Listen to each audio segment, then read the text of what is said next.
Tips बहुत ही important हैं, इन्हें ध्यान से सुनिएगा और ये टिप्स आपको एग्जाम में बहुत ज्यादा काम आने वाले हैं। तो चलिए बच्चों, आज के 10 टिप्स हम शुरू करते हैं।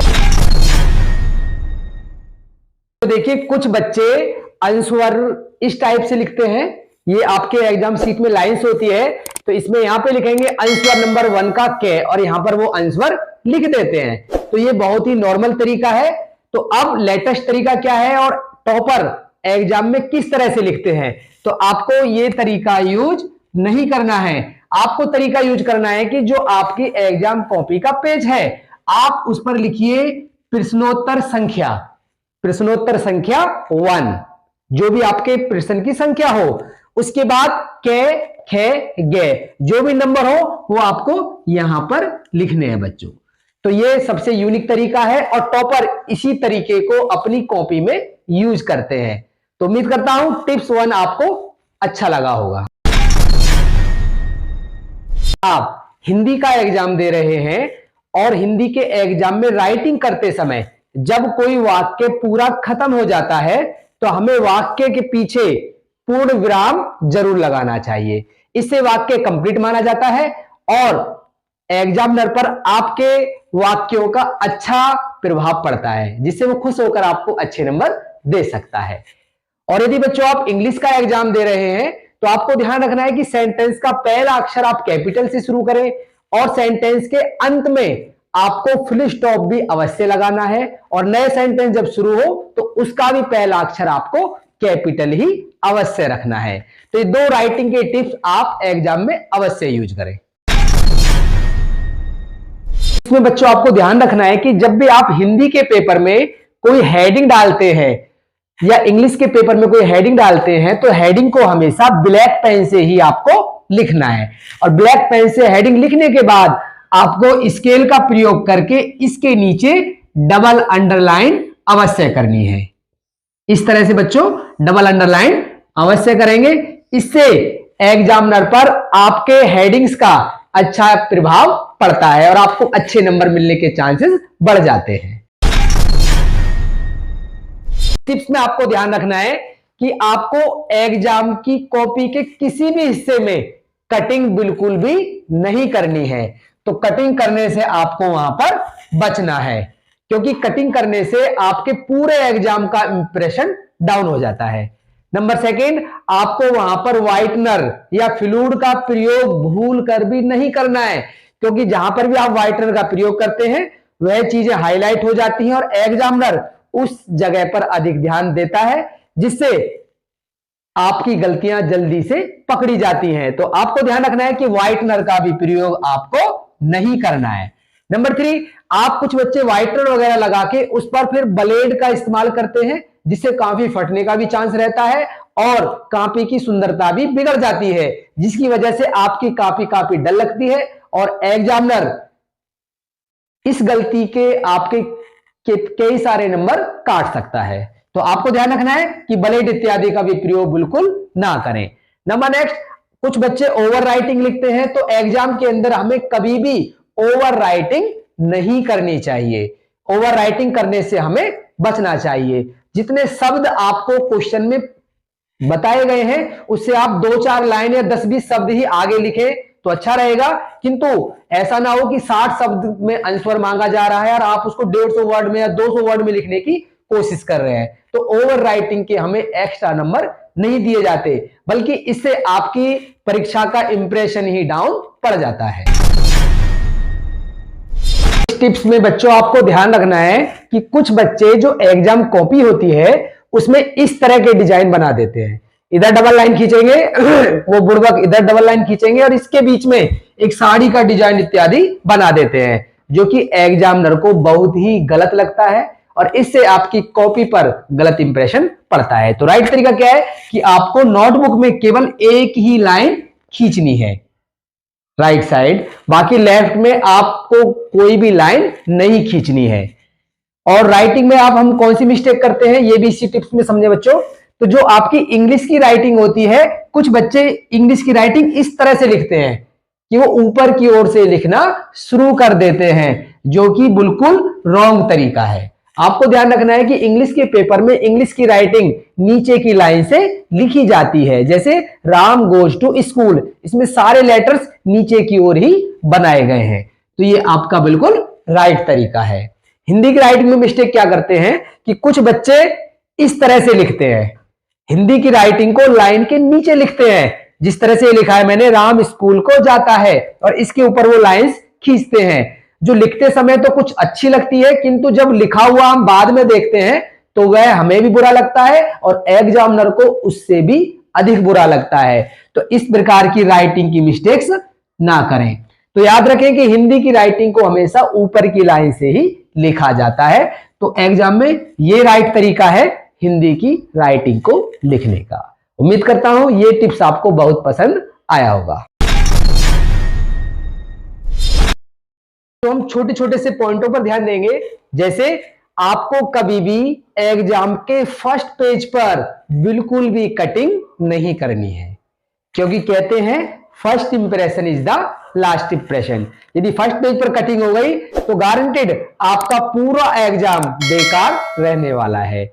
नंबर सेकंड, जब आप एग्जाम हॉल में एग्जाम दे रहे होंगे तो वहां पर टीचर आता है आपकी अटेंडेंस लगाने के लिए। वहां पर आपको एक रजिस्टर दिया जाएगा, उसमें आप अपने सिग्नेचर अवश्य करें, जिससे बोर्ड वालों को मालूम रहे कि इस बच्चे ने या आपने एग्जाम दिया है।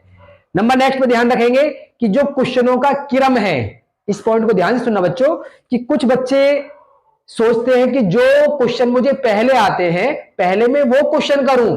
अब ऐसा करना बिल्कुल सही है, ऐसा ही चलता आ रहा है, किंतु मेरा मानना है बच्चों, जब आप ऐसा करते हैं तो कहीं ना कहीं आप छोटी सी मिस्टेक कर रहे होते हैं। जब आप ऐसा कर रहे होते हैं तो आपके एग्जाम की सीरीज कुछ इस तरह की बनती है कि आपने पहले पहला क्वेश्चन किया, फिर तीसरा किया, फिर चौथा किया, फिर दूसरा किया, फिर पांचवा किया, फिर सातवां किया, और फिर आपने नौवां किया, फिर आठवां किया, फिर आपने इस तरह से आप क्वेश्चन करते रहते हैं। किंतु ये पैटर्न आपका गलत है, क्योंकि जब एग्जामिनर चेक करता है तो उसे बार बार अपने एग्जाम के पेज भी पलटने होते हैं, जिससे उसे इरिटेशन होती है। तो आपको ध्यान रखना है कि पहले आपको जैसे 1 क्वेश्चन करना है और आपको सेकंड नहीं आता तो आप कॉपी में उतना ही स्पेस छोड़ दीजिएगा, फिर आप तीसरा क्वेश्चन कीजिएगा, फिर आप चौथा कर रहे हैं, आपको पांचवा नहीं आता है तो पांचवे का स्पेस छोड़ दीजिएगा, छठा भी नहीं आता छठे का स्पेस छोड़ दीजिएगा, सातवां कर लीजिए, आठवां कर लीजिए, नौवां नहीं आता नौवे का स्पेस भी छोड़ दीजिएगा।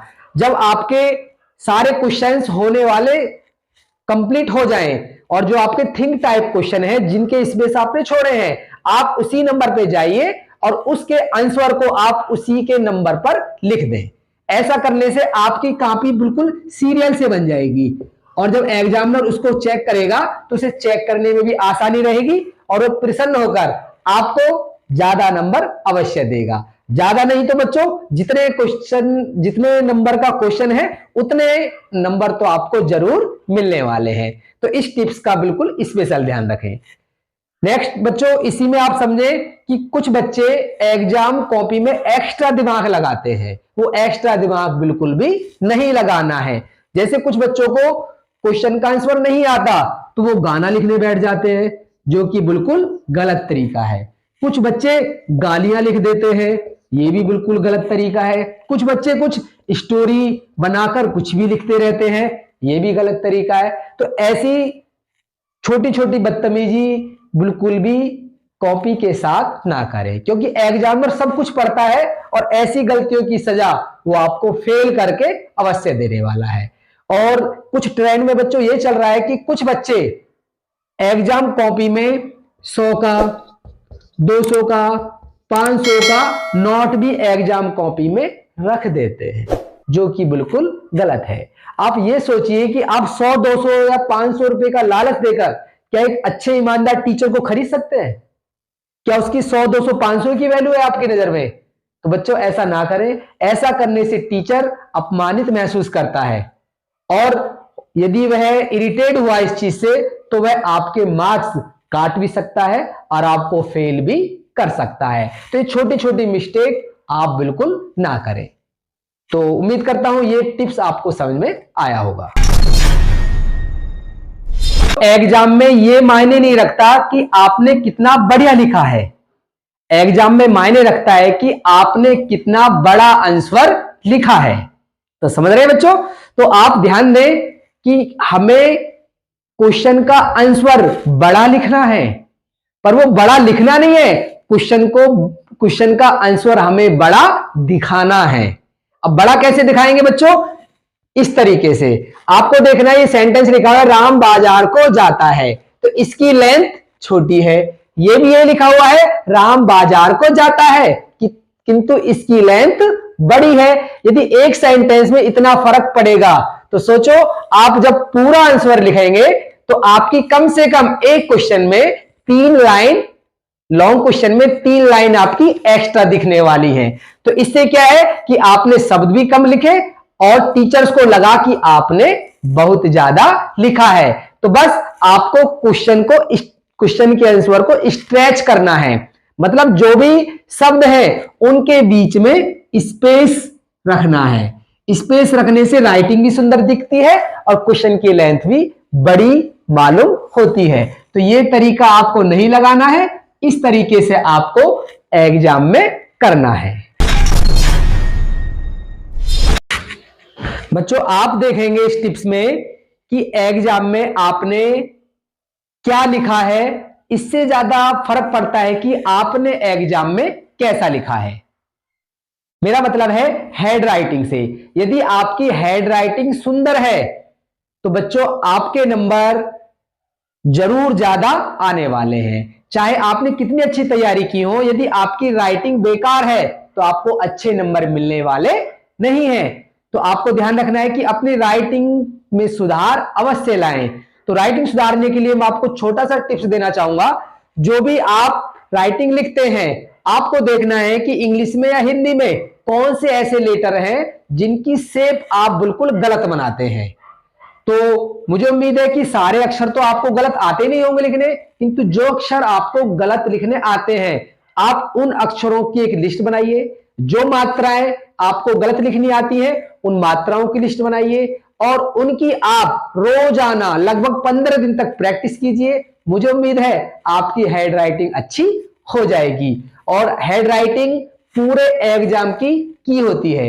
यदि आपने इस की को पा लिया तो गारंटेड आप अच्छे नंबर एग्जाम में लाने वाले हैं।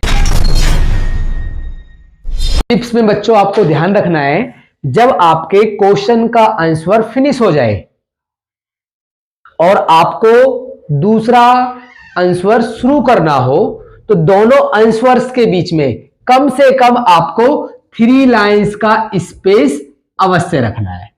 कुछ बच्चे करते क्या है कि क्वेश्चन का आंसर खत्म हुआ और 1 लाइन का स्पेस छोड़ते हैं या वहीं से दूसरा शुरू कर देते हैं। तो ऐसी मिस्टेक हमें नहीं करनी है।